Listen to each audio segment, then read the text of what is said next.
And welcome, ladies and gentlemen, to Truth on the Tracks. I'm Brandon Turbeville, your host. For those of you who are just joining us tonight for the first time, you can catch Truth on the Tracks here every Monday night and Friday night at 9 p.m. Eastern Standard Time here at ucy.tv. And you can find the show's personal webpage at ucy.tv/TT for Truth on the Tracks.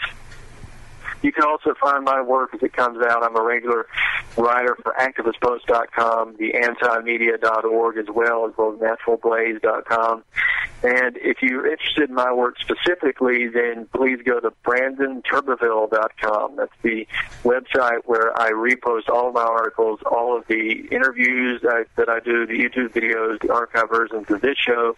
And there's also links to my books there as well. I got 6 books, the most recent being The Road to Damascus, the Anglo-American Assault on Syria, which is available for sale at the website brandonturbeville.com. Tonight we're going to get into a number of different issues. We're going to get into Syria toward the end of the show, and we're going to talk about Walmart, and we're going to talk about some police state stuff, some police brutality in Richland County. It's a very common occurrence. But before we do, I want to bring up a guest, and his name is Joshua Cook. Some of you may know him. Joshua is the chairman for the Republican Liberty Caucus of South Carolina. He received his MBA from North Greenville University and is a general manager for T-Mobile USA. He also writes part-time for BenSwan.com. His writing has been cited on conservative and libertarian websites such as DrudgeReport.com, Reason.com, WorldNet Daily, Breitbart, The Daily Caller, a lot of those websites. He's the founder and organizer of No Tax Hike SouthCarolina.com and wants to defeat the proposed penny tax that will be on the ballot on November 4th. And that's what I have him on to talk about tonight, because some of you may remember a few years ago, you may have PTSD whenever you hear penny sales tax now, because I fought that tooth and nail, but unfortunately to no avail because it passed.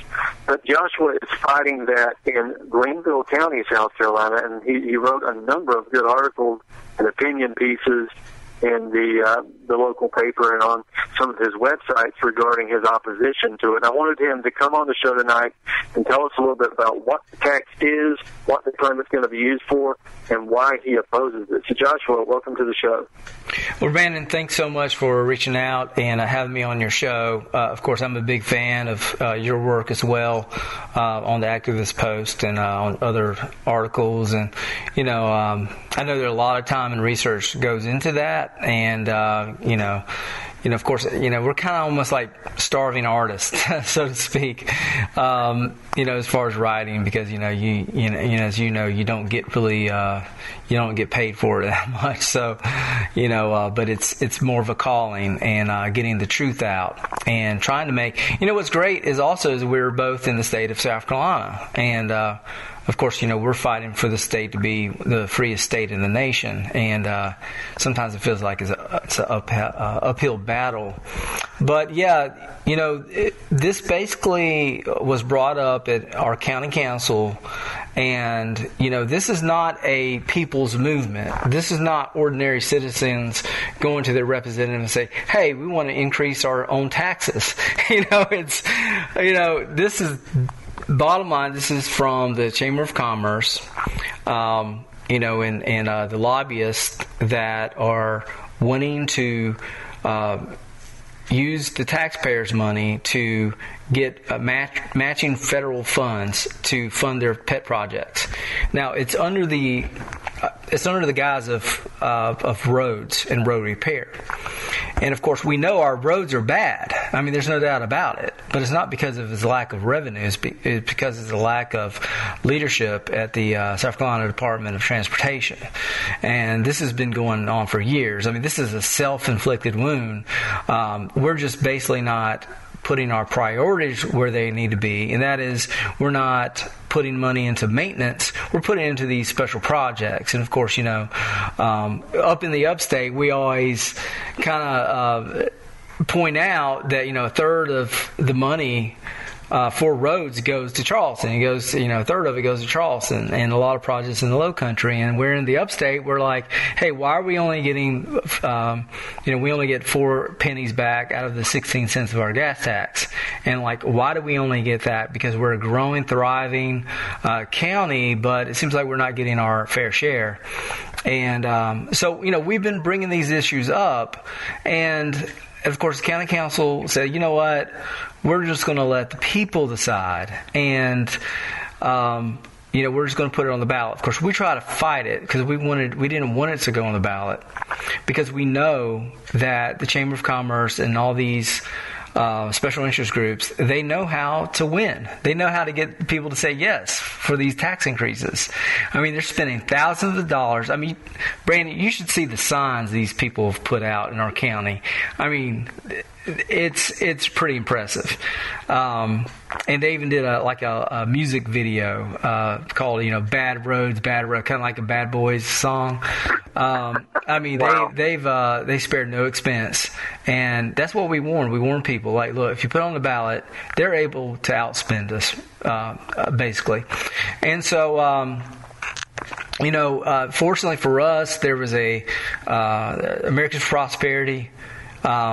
There is a field guy that we've been friends with, Seth Powell, and he really reached out, and he actually works for Americans for Prosperity now, and they really, we really teamed up with them because they have the resources, they have the money to get the message to come against this tax hike. And so we've been knocking on doors, as much as I can. I'm I work full-time, but I've been putting signs out. I've been trying to raise money. I've been trying to talk to people door to door to expose this scam, because a lot of basically what they're trying to do is raise $700 million under the guise of roads, but most of this millions of dollars are not going to repair roads.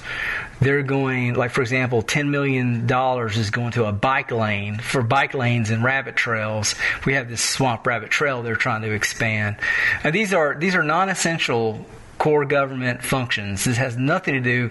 The government should not be involved with parks and these bike trails. That should be funded through private citizens. So it's just really it's this attempt of trying to confiscate people's property, tax people to death, and it's just a terrible message. Of course, they're going to say, they're going to use the emotional pill. Well, are you tired of potholes? And of course, I've been saying, look, even Governor Nikki Haley said, we don't need to raise taxes. We have money for roads. It's not a revenue problem. It's a political problem that's broken in Columbia. And so we're trying to get that message out. One of the things also that no one talks about is the fact that all throughout this state, there's counties raising taxes. They have the same initiative on their ballot. I know Lexington, Talbot Black from a Campaign for Liberty, he's trying to fight against it. There's a school board trying to raise, the taxes in Charleston again.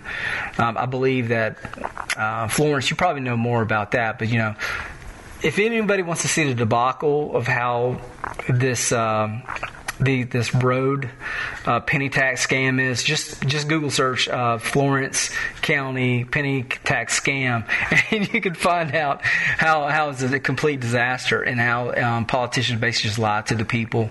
There's still projects that are not even haven't even begun they haven't even started some of the projects there that they promised the people. But this is the thing, and if you look at North Carolina, they had a sweeping reforms of tax cuts. I believe it's like $500 million they cut. They lowered their sales tax. They lowered their income tax. They got rid of the death tax. There's a whole list of reforms that they did. And of course, it's putting money back into people's pockets. It's allowing them to keep the money that they earn. Not only that, but they're attracting business. And so I really feel like they're going in the right direction, and South Carolina, a so-called red state, is going in the wrong direction. And so the question is, how are we going to compete with North Carolina when we keep on raising taxes. Of course, they're talking about raising our gas tax.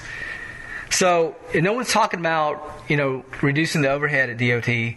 No one's talking about how can we put money back into the people's pockets. How can we cut tax so they can have money to go out and spend, and that way the economy can thrive, in a free market system. So those are some of the arguments that I've been trying to get out there. I've been writing op-eds to the Greenville News.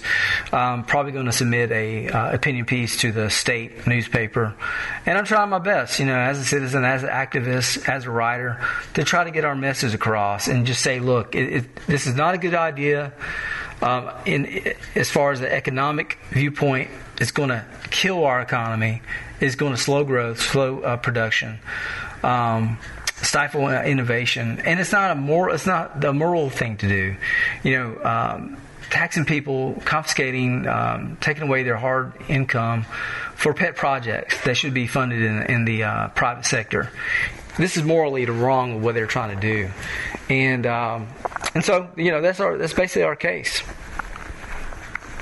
Yeah, and as I mentioned before you started talking, that the penny sales tax issue has come up in Florence a couple of times, and it came up in Marion County. It's come up in Horry County as well, and it's happened all over the state. And what's funny about it is that in some areas they use roads. They say we need to do this for road maintenance. In some areas they use education for the funding of schools. In some areas they'll use, for instance, in Marion County, it was really they mentioned parks. They really wanted to get a health and wellness center built. This $1 million facility of health and wellness. In the Marion County, it's extremely burdened with unemployment and low income, and they're still going to try to attach this penny to the sales tax and bleed millions of dollars out of the people of Marion County. They did that in Florence, and it's just a farce. And you can see the results of all that stuff from looking at the fruit of those labors in those counties. And what I wanted to get out is that this is a perfect example, because listeners to my show, regular listeners to the show, are gonna be a little surprised. They're gonna say, you got this guy on talking about the free market, because a lot of people know that I'm not a huge fan of the free market, and I'm all about building roads and using the Federal Reserve for 0% interest credit. But you've got people who probably have very different ideas about what we should do to build the roads, agreeing that this tax is not the way to do it. So that should tell you something. And, I think that when people can come together over this and point out the fact that this tax is unfairly burdening the people of Greenville County and the people in any county that have to deal with it. And it's not producing the results that they're talking about. And not only that, they always come back. They come back with stuff. You'll have another in Greenville County sooner or later needing money for education. Right. Or they'll try to build a health and wellness center for you there. And funny thing, these things are never what they promise, but the taxes always remain. And if they do actually build the infrastructure that they claim, the tax is supposed to disappear in 4 years, 8 years. It never does. Yeah, that's right. It always stays. Yeah. Once the government finds a revenue stream, it's hard to take it back. Also, it's a good point, and I think a lot of these crises, if you were to call it that, are manufactured because, say, a school board, for example, it's all about priorities. It's like, okay, let's not repair like the floors of the school. Let's spend all this money on the football field, or let's spend the money in this area. And so that way, in a couple of years, they can say, hey, our desks are falling through our floors. We need money. Kind of like the same thing with roads. It's like, let's not really repair roads. And that way, in a couple of years, we can put pressure on people, because they're tired of the potholes. Say, hey, we need more funding, So I really think that, in some ways, this is just a template they're using, to get more and more money. And it's all about priorities. I mean, South Carolina spends so much money on crony capitalism and this commerce department and in these recreation halls, just these elaborate buildings. Up in the upstate, they spend millions of dollars on water parks. Just non-essential government. The government should not be in the business of building water parks and entertainment. Just my opinion. And so we're trying to expose this. There again, it's not about revenue problems. We have the revenue to fix the roads. It's all about priorities. But unless the people stand up and really speak out and vote differently, not voting for the same politicians, and if they just really need to get out, join me, and if you're in the upstate listening to the show, go to our website. It's notaxhikesc.com. And there's a way to connect there. My cell number's on there. Give me a call. And, we go out every Saturday. We got a sine wave coming up October 11th. And, one of the busy intersections. And we're just going to have our signs there. And hopefully the media can give us some airtime. And we're just trying to get our message. And, this tax hike is just, $700 million is just an enormous amount. And, I would be very surprised if this passes. We're supposedly, the most conservative county in the state, but sometimes I wonder about that. But we'll see what happens on November 4th. What's the website, first of all? Yes, it's notaxhikesc.com. notaxhikesc.com. Yes. Now, you're going around talking to a lot of different people in the area. What do you hear from the citizens? The people, the people that I talk to personally, going door to door, it's amazing. Especially the older folks, the seniors. A lot of them are on fixed income. What I mean by that is, their Social Security or disability, they get paid once a month. And it's not like they can, 85 years old, it's not like they're not like me, they can't break loose and try to make some extra money. These folks are, relying on a monthly check or their retirement. And, of course, they have this one gentleman I talked to, went to a doctor and found out he has to take a new medication. And it's pretty expensive. And he's like, I can't afford an additional tax. And one of the county council members added it up, and he said that it's going to cost the average family of four $300 a year. And that's a lot of money for a lot of people, $300. And of course, I'm in the the wireless business, and I have a lot of these customers coming in, and they can't afford it. They can barely pay their bill, their telecommunications bill as it is. So this is going to affect families, hardworking families. It's going to take money right out of their. It's going to take $65 million out of the local economy. But the feedback that I'm getting is people are opposed to it.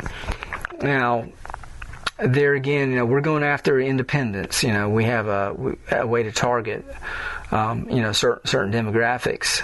So, the feedback that I'm getting is that they don't want it, that they see right through this.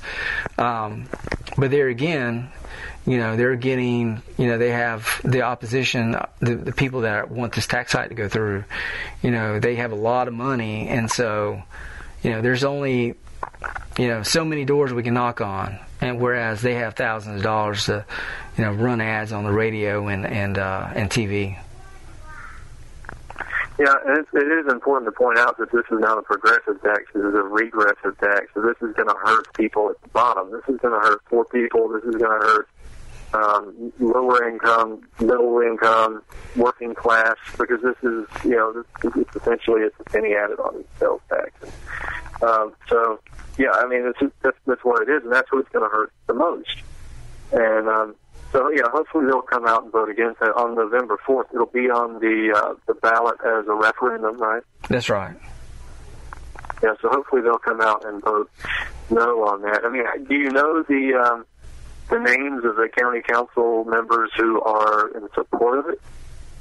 Yeah, actually, that's a good question. Actually, our county council members the majority are Republican, which kind of doesn't really matter anymore. I mean, is there really a difference between two parties, especially in South Carolina? They definitely voted for it. There were I would say 3 or 4 people that actually want the tax hike to go through, who were pretty adamant and really lobbied for a tax increase. And then there were some that were like, well, let the people decide, kind of that way they can say, well, hey, I didn't vote for a tax. Just let the people decide if they wanted one or not.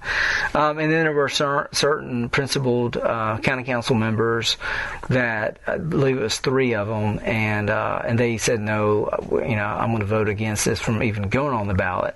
Now, take in mind also that the county has a $50 million surplus that they're sitting on that they don't want to touch. So our argument is, if the roads in Greenville County are so bad, you can't take a couple $1 million that you have in the bank to fill potholes. The bottom line is, this has nothing to do with filling potholes. This has everything to do with raising money to get federal matching so they can fund their pet projects. Do any of these county council members have ownership stock or investments in the companies that might possibly get contracts? That's a great question. There is this new road they're wanting to build, and it's going to make a lot of people rich. It's going to the property is going to skyrocket. I've been trying to ask around. I asked other fellow journalists that are in the area, if they've heard or if they found anything about that. I just did a little digging into that, but I haven't really found anything. It'd be great if people could really step up and blow the whistle, but you know how that goes. A lot of people are not willing to stick their necks out and do what's right. But I do suspect that there are people that are really lobbying for it are somehow benefiting financially. And it goes beyond with, like, okay, who gives them money? Of course, you got the Chamber of Commerce crowd. Of course, they make sure that their people are elected, because that's the politicians in South Carolina are basically working for these special interests, these big corporations that, that have their agenda on the, on the backs of working people of South Carolina. And I just really wish there would be a renaissance, an awakening of people that would, like you and me, that work hard every day, that they would really see through what's going on. They would look beyond the two parties and what they say and really dig deep and say, okay, we're being ripped off. And they would say, enough is enough. I'm going to vote I definitely will vote no for this largest tax hike in Greenville County's history. But next election, I'm going to stop voting for the same people over and over again. Yeah, absolutely. And just one other question before we're running out of time here, Josh. Have they ever done this in Greenville County before with any sales tax hike? As far as my knowledge, now I am a transplant. I did not grow up in Greenville, but this is considered the largest tax hike in Greenville County's history. Of course, our sales tax right now is 6%, same as the state. Now, Greenville City is, I believe it's 8%. The city raised a tax, sales tax increase. But as far as my knowledge, no, this is definitely a massive tax increase, around $700 million. So this is, and like you said, it's supposed to be for 8 years, but, just looking at counties like Florence, it's they do extend it. It does. It can be, ongoing thing, and so we just, and that's another aspect. There's a lot of people that do not want the government to get any bigger, and that's why I point back. Look at North Carolina; they're going in the different direction, and I'm going to have an interview with a gentleman from the John Locke Foundation. I believe that's what they're called. And I'd like to find out, they passed these reforms maybe 2 years ago, and I really like to know how their economy is doing. How are they attracting businesses by providing this environment where they can thrive, and how's this affecting the average family that now has more money in their pockets. So I really like to know the evidence of cutting taxes and basically, just getting away from this statism, that people seem to be wrapped up in. Right. Well, before we end the show, give the websites out again, Joshua. Give the notaxhikesc.com. Tell us about your other websites where they can find your work on a regular basis, and anything else you want to add. Yeah, I would love for anyone listening. Please go to my Facebook page. I have a Facebook page. It's facebook.com/Joshua K. Cook. That's COOK. And of course, I write for benswan.com, which is a great project. I love working with benswan.com. Ben Swan is great. He's definitely wanting to shake up, the media, and I think the Truth in Media project's really good, and that's why I really appreciate your work too, especially your work on the Middle East, what's going on, with ISIS and Syria. Keep up the great work. I think that's great. We just need to get the message out and really wake people up, and and hopefully people will understand that there is a state-controlled media, and unless we start really trusting in the work of good research, like what you do and what Ben Swan does, I think we really can make a difference in this country. Well, let's hope we can. Let's hope the people of Greenville County vote no on November 4th on this penny tax increase on their sales tax. So again, the website is notaxhikesc.com.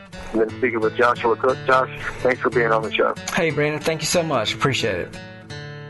They told us to pack up our bags and head south. They said that the luck of the Irish ran out. Told us they burned down our farms and our stores.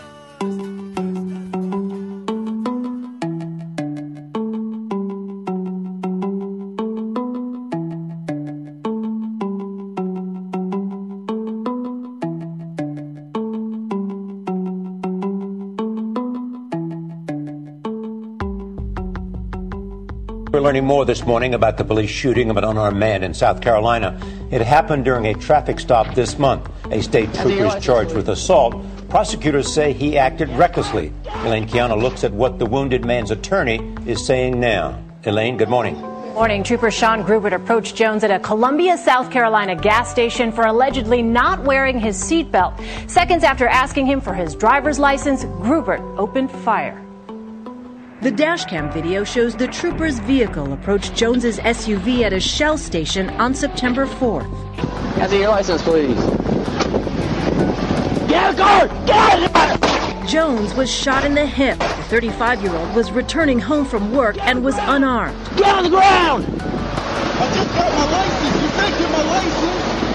I grabbed my license right there. That's my license right there. Put your hands behind your back. Put your hands behind your back. Put your hands behind your back. Put your hands behind your back. Put your hands behind your back. What did I do, sir? Are you hit? I think so. I can't feel my leg. I don't know what happened. I just grabbed my leg. Brakes on 86690 at 1052. Why did you shoot me? I think that the video speaks for itself. Trooper Gruber overreacted. Todd Rutherford is LeVar Jones' lawyer. Mr. Jones was only trying to comply with the trooper's orders. He was trying to do what was right, and he tried to explain that several times after the trooper told him why he had shot him. The South Carolina Department of Public Safety immediately opened an investigation into the shooting and last Friday fired the 31-year-old trooper. In a statement, the department said Grubert's actions, quote, rose to such an extent that his employment with us must be terminated, and that protocol was not followed in this case. Records indicate he joined the force in 2005, but left in 2009 to work for the Richland County Sheriff's Office. He rejoined the department in 2012. That year, Grubert was involved in a police pursuit following a traffic stop near a bank. The suspect opened fire on police. Grubert wounded the suspect and was awarded a Medal of Valor. Grubert appeared in court Wednesday night and was released on $75,000 bond. Sean Grubert is due back in court again next month. If convicted, he faces 20 years in state prison. LeVar Jones is recovering from his injuries at home and is expected to make a full recovery.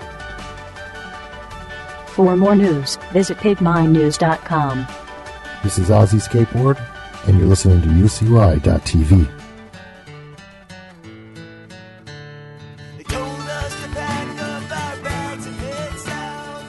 Welcome back, ladies and gentlemen, to Truth on the Tracks. I'm Brandon Turbeville, your host. Again, to remind you, you can catch Truth on the Tracks every Monday night and Friday night at 9 p.m. Eastern Standard Time here at UCY. Now, before we jump into anything international, we've got to talk about something I've been mentioning for the last 2 weeks, so I guess it's old news now, but we need to talk about it. It's also related to South Carolina. My article, Deputy Tases Handcuffed Man Repeatedly. You want to do this the hard way. That's the title of the article. And basically, what this article is dealing with is in Richland County, South Carolina. This is the same county that houses Columbia. Richland County, of course, is the most militarized police department. Well, it's not the police department, it's the sheriff's department, most militarized sheriff's department in not only South Carolina, but the entire country and per capita. So this video came out of the sheriff's deputy, of course, handcuffed a man and repeatedly tased him after he was handcuffed. So basically, go to this article and watch the video. And it's a little over 7 minutes long, and it's disturbing. It's not only just disturbing because of the brutality, the dangerous physical force, and the tasing and so forth, especially on an unarmed person, but it's also because of this crazed demeanor that the cop has as he's doing it, right? So again, video's over about 7 minutes long, and it shows the entire tasing incident beginning to end. And it shows that the officer, I'm not even going to call him an officer, the scumbag, the cop, who, not surprisingly remained unidentified at the time of the writing of the article, started barking orders at this guy, the victim, Charles James Lang Jr. So you've got Mr. Lang, who's clearly been handcuffed, and he's subdued, and he's leaning on the hood of the deputy's car. And the deputy, you can hear him clearly barking orders at the guy to put his face on the hood of the car. And the deputy says, if you don't put your face on the hood of my car, you are getting tased. Last warning. So immediately this pig sees that, he views the taser not as a method to use defensively as opposed to using deadly force with his gun. He sees it as a cattle prod, because I guess animals understand cattle prods, don't they? So he would know that device well. So that's what he interprets the taser as. It's a cattle prod. So he tells the guy, if you don't put your face on the hood of my car, you're getting tased. Last warning. The guy does not move. He does not comply with the demands of the Fuhrer, of the little crew cut pig, who then tases him. And he tases him because, again, no resistance. He's not doing anything. That's the problem. The little pig wants him on the ground, so he tases him, and that's where the man falls. He falls on the ground, and as the gentleman is face down on the ground, obviously groggy, still in handcuffs, still stunned from being tased, the deputy starts screaming, "Now, you want to do this the hard way?" In other words, it was like, "Now, you want to do this the hard way?" It was really something to see. You should watch the video, right? So he leans down, gets in the guy's face, and says, "You can stay right there," right? So the guy lifts his head up. Cop starts screaming at him, "Stay right there, don't you move," right? The guy is stunned, and he starts to roll over onto his back. So the cop starts screaming, "Don't move," again, and tases the guy again. So you hear the victim saying, I'm not moving. So after he's been tased the second time, the cop's screaming, "Good, don't move, don't move." do not move, over and over. And then starts lecturing the guy, right? You're making this hard for yourself. All of this is because of you. All I asked was your name, and you're going to jail. Watch the video. I mean, it's something you would see if you gave this little pig authority over human beings in a concentration camp. This couldn't be more accurate in terms of a representation of what the Germans would have done back in the Nazi days, right? Of course, the Richland County Sheriff's Department says he followed appropriate procedures. So apparently the sheriff, Leon Lott, believes that tasing people with a cattle prod and then yelling over them these little fascist demands, that's appropriate Richland County Sheriff's Department procedure. Well, I guess that tells the people of Richland County what the Sheriff's Department is then, doesn't it? Because if the Sheriff's Department sees the people of Richland County as cattle that can be stunned with an electric gun for not following the orders of little piggy deputies like this one, then I guess, I guess they've drawn their line in the sand and clearly decided what side they're on. So, overwhelming evidence that the guy was subdued. I mean, this is not even up for discussion, right? I mean, watch the video. But the first jolt of the taser, as I pointed out, was used as a cattle prod. But the second one, that was just sadism. That was just for torture. And, the guy was even less of a flight risk when he was on the ground than he was before. So the little piggy just wanted to get his rocks off and do this.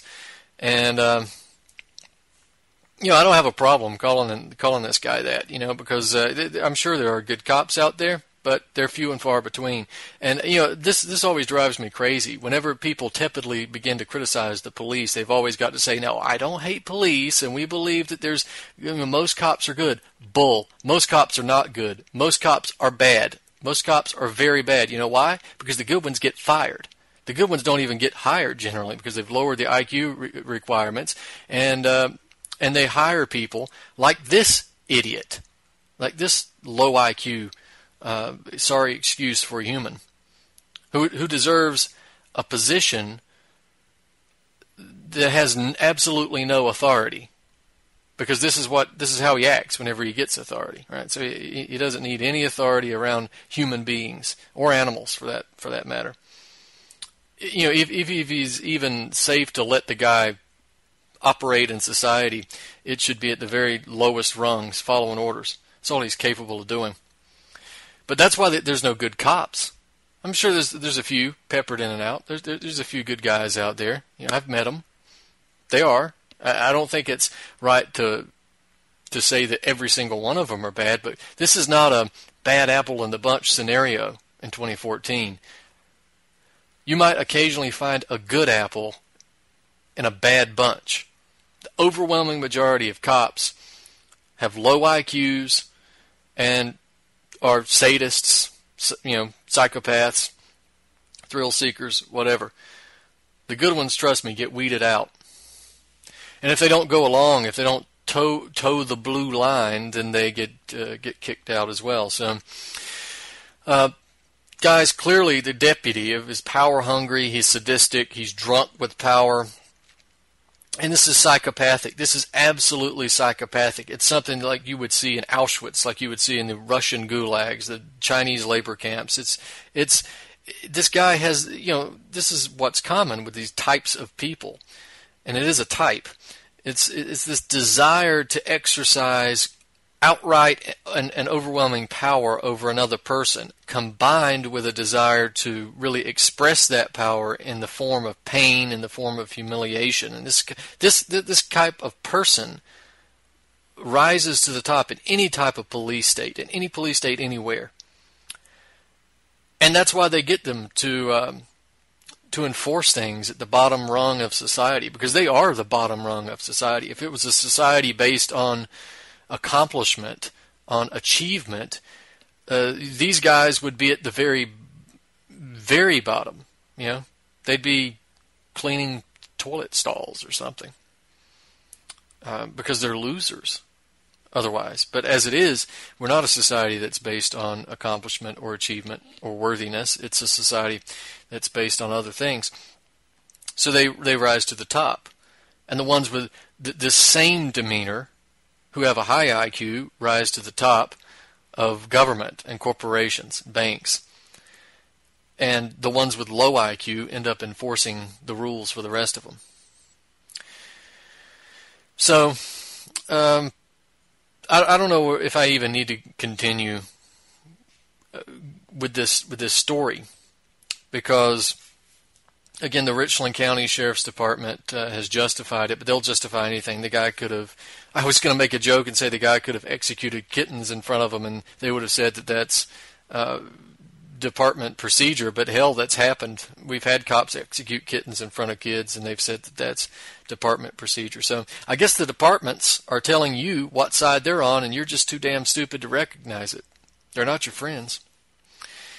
There's no people who freak out, particularly the Republican crowds that think that ISIS is going to invade the United States and we're all going to have Sharia law. ISIS doesn't need to invade you. You're pretty good at enslaving yourself. You've already done that. So there's that. That's up on my website. That's up at activistpost.com as well. So I want to get into, before again we talk about the international aspect of the situations, I guess we need to talk about Walmart and another candidate that's arisen out in Michigan, yeah. So let's talk about Walmart. I got an article up. This one is at theantimedia.org and also on my website, brandonturbeville.com. It's called "Walmart Finds a Way to Drain Even More Money from Its Employees." Now, this is kind of old news, but I just thought I'd bring this up. I hate Walmart. Those of you who listen regularly will know that I hate this sorry excuse for a business. It's selling cheap crap to poor people, right? That's all it is. Selling cheap crap made by poor people to other poor people as they make those poor people even poorer in both countries. So basically what we've got here, we all know Walmart has these low wages, these extremely low wages, atrocious labor practices, just generally dehumanizing policies. But they're now making a change to its dress code that will force employees to pay for their own work clothes. Now, that might not seem like such a bad idea to some of you, especially the more libertarian-minded. That might sound like good business practices. But essentially what it is, it's just another example of why you don't want to embrace that ideology economically. But the employees at Walmart are being told that the dress code, it's not a uniform, it's a dress code. So if it's a uniform, the company would have to buy it. But what they're doing is they're saying, no, we have a dress code, and you have to abide by the dress code. So that way it's entirely legal. But they also, by doing that, make the employees pay for the clothes. So now up until this point, Walmart had been paying for the uniforms. They've been providing the uniforms. I mean, this is all cheap Chinese crap, so it doesn't, it didn't cost really anything, especially at cost. But the new changes, they're going to call it a dress code. And the dress code involves polo shirts, khakis, skirts. The idea here is that, if an employer selects clothing as part of a dress code that you could wear anywhere else conceivably, they're not required to pay for it. So if you got things like black pants, khaki pants, something like that, it's pretty basic. Most people have those. They're supposed to. White shirts, blue shirts, that sort of thing. And so when Walmart calls it a dress code and basically makes their dress code the uniform, then people are forced to buy it and pay for it, and it's totally legal. And to add insult to injury, Walmart is offering a 10% discount to the employees who have to buy those items if it's purchased in the store. So, this is a perfect example of, the old model of the company store, right, where you work at the company and then you live in the house that the company owns and you pay rent to the company and then you buy all your groceries and food from the company store. All of that money goes back to the company. I guess that's feudalism in a way, and that's I guess that's Austrian school economics at its finest. I guess maybe we can get Rand Paul to run one of these things. This is exactly what the benefit of that Austrian school economics brings you. Company stores and all that kind of stuff. So there's Walmart. Just take a look at these things. I've got a list here of groups. We've got Our Walmart, the UFCW, Wake Up Walmart, Making Change at Walmart, Walmart Workers for Change, Walmart Alliance for Reform Now, People's Campaign for Justice at Walmart, Against the Wall, that's WAL, Walmart Workers' Rights, Walmart Watch, Sprawl Busters, and one of the good sources of info there is hellmart.com. That's HEL-MART.com. And all the links are available in the article, so just go take a look at them there. And please, for God's sake, stop shopping at Walmart. Now, we can turn to the international situation. Got to talk about Syria because even as we talk, we're growing closer and closer to war. So I think this has been evident for anybody who's been listening to the show and following my articles for some time. But it should be extremely evident now. Excuse me. So I want to step back a minute, and my intentions are next week, next Monday, when you hear the show, the intentions are, and I should mention tonight is October the 2nd, so even as you hear this show, things may change in the field, things may change in real time before you hear the broadcast. But next week, what I'm going to attempt to do, if everything lines up, I'm going to try to explain this Syrian situation from A to Z to the listeners, because unfortunately, as much as I covered here, as much as I've written about it, as much as information is out there, it's become so complicated for people, and it really shouldn't be. But I understand how it is, especially if you're listening to mainstream outlets and even a lot of the alternative media outlets who've sort of bumbled this up to some degree. But I'm going to try to explain this from point A to point Z to try to get people to understand the actual chain of events. Because once you understand it from the beginning, it's easier to understand currently. But just jumping into it, I understand why it would be confusing, because we've got all these different groups. We're being told that some are moderate, some are not. The United States is bombing groups that are supposed to be fundamentalists. They're allying with Al Qaeda. They're supposedly bombing ISIS. They're the same thing. All this gets complicated. So we're going to talk about some of it tonight, but definitely tune in next week if you can and listen to what I've got to say about that. If everything works out appropriately, we're going to discuss the Syrian situation, and hopefully people will be able to understand this much better. But before we do that, of course, I'm going to go into this this article. We've got Congress votes to fight ISIS by funding ISIS. This is up on my website, An Activist Post, September 19th, so significantly far back. But September 17th was when the United States House of Representatives voted to approve the White House plan to arm and train the alleged moderate Syrian rebels. So we had a vote of 273 to 156 in favor of the plan, which is about $500 million worth. The bill was actually an amendment to a bill that was supposed to continue funding for the federal government in the short term, which, that's just kind of a tricky, dirty way to ensure maximum support for members of the House. And of course, on September 19th, the U.S. Senate followed suit and approved the plan. As one might expect, the plan was supported by Nancy Pelosi, by Harry Reid, John McCain, John Boehner, Lindsey Graham. All of them voted yes on the bill. I'm sure everybody is terribly surprised. The Obama administration reiterated over and over that it was not asking for permission and it was not asking for a new authorization to use military force. The White House has asserted that it has all the authority it needs to achieve its goals under the authorizations to use military force that were approved after 9/11 and in the run-up to the invasion of Iraq in 2003. So Obama has stated in his that stupid, crazy address that he gave to the American people on September 10th that basically the consultation of Congress was a formality.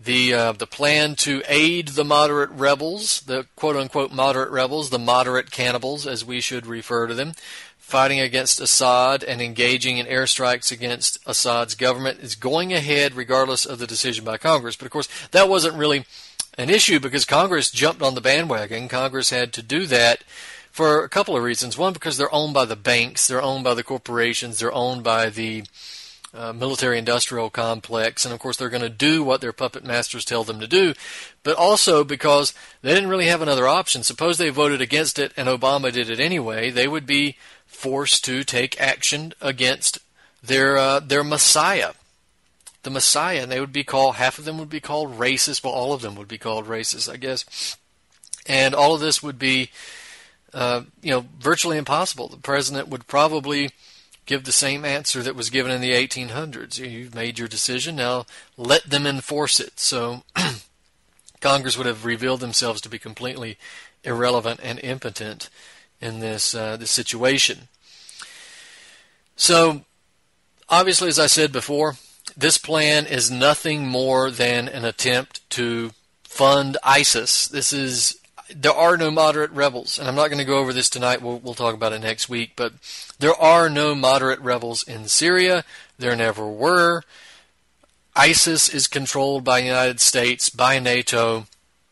The moderate rebels are the same thing as ISIS, who are the same thing as Al-Qaeda. So we all should be familiar with that by now, the listeners, but we'll get into more detail with that issue on or next week, because I think I really want to go into detail with that. So we also have issues regarding the airstrikes, whether or not these airstrikes, what are the airstrikes, I guess, is the real question for a lot of people. So we had September 22nd, we had the U.S. beginning the first airstrikes inside Syria. And, we had John Kirby, that was the Rear Admiral. He was confirming that the U.S. and its allies were undertaking military action against ISIL terrorists, in Syria, and that it was blowing up headquarters buildings for, quote, militants who have based their movement in Syria. Well, there's a little more to it than that. The real reasons for attacking and engaging in airstrikes in Syria is not to bomb ISIS, it's to bomb the Assad regime. So remember, the airstrikes in Syria were condemned by Iran and Russia, and they were rightly condemned. They were condemned as being a violation of national sovereignty, a violation of international law, and they were all those things.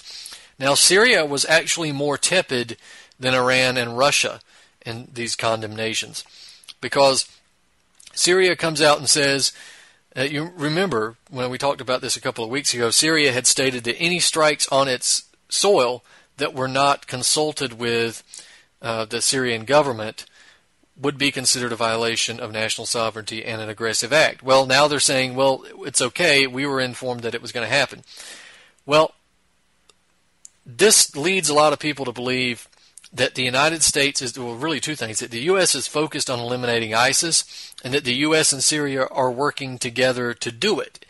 Now, both of these ideas are false, because the idea is the United States is in no way interested in destroying its own proxy army, and it's not interested in working with the Assad government. The Assad government is the target of the bombing to begin with. So, the idea here, again, is that the U.S. has stated repeatedly that it is refusing to coordinate any airstrikes with the Syrian government.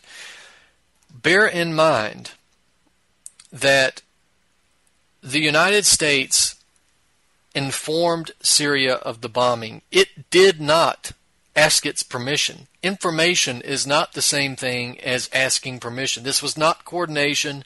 This was information. They allegedly told them that they were going to engage in these airstrikes. Now, this could be a number of reasons. Is it possible that the Syrian government is sitting back and saying, well, let's let the United States bomb ISIS. Let's the enemy of my enemy is my friend. I don't think so, and I'll tell you why. The first reason is I believe this is an attempt by the Syrian government to save face.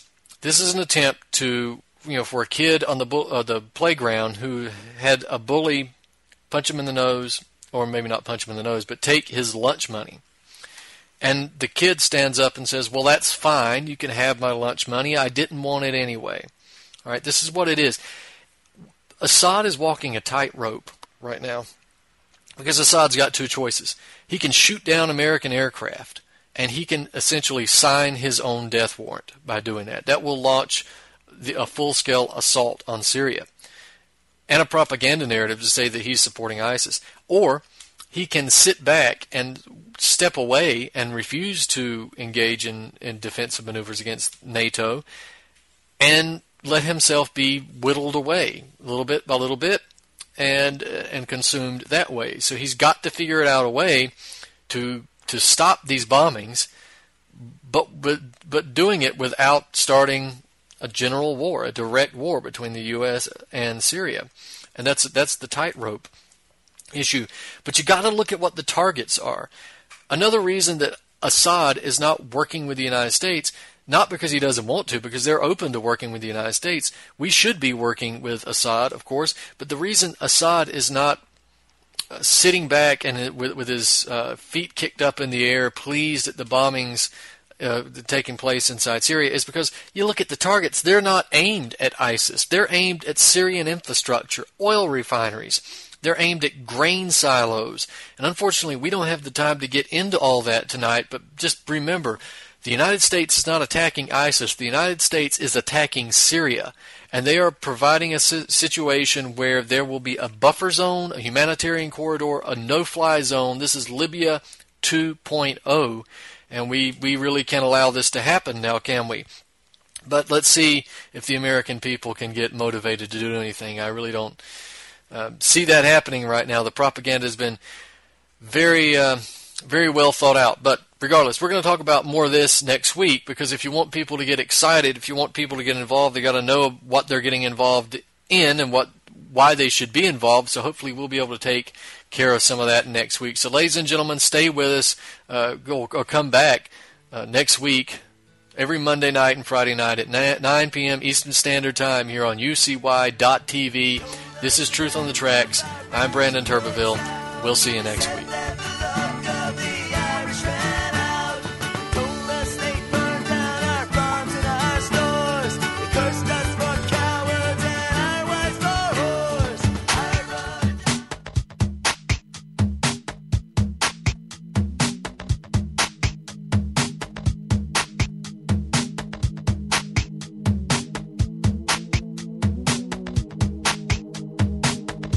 American police have been seizing money and property if they believe it's connected to criminal activities. That's in accordance with civil forfeiture laws.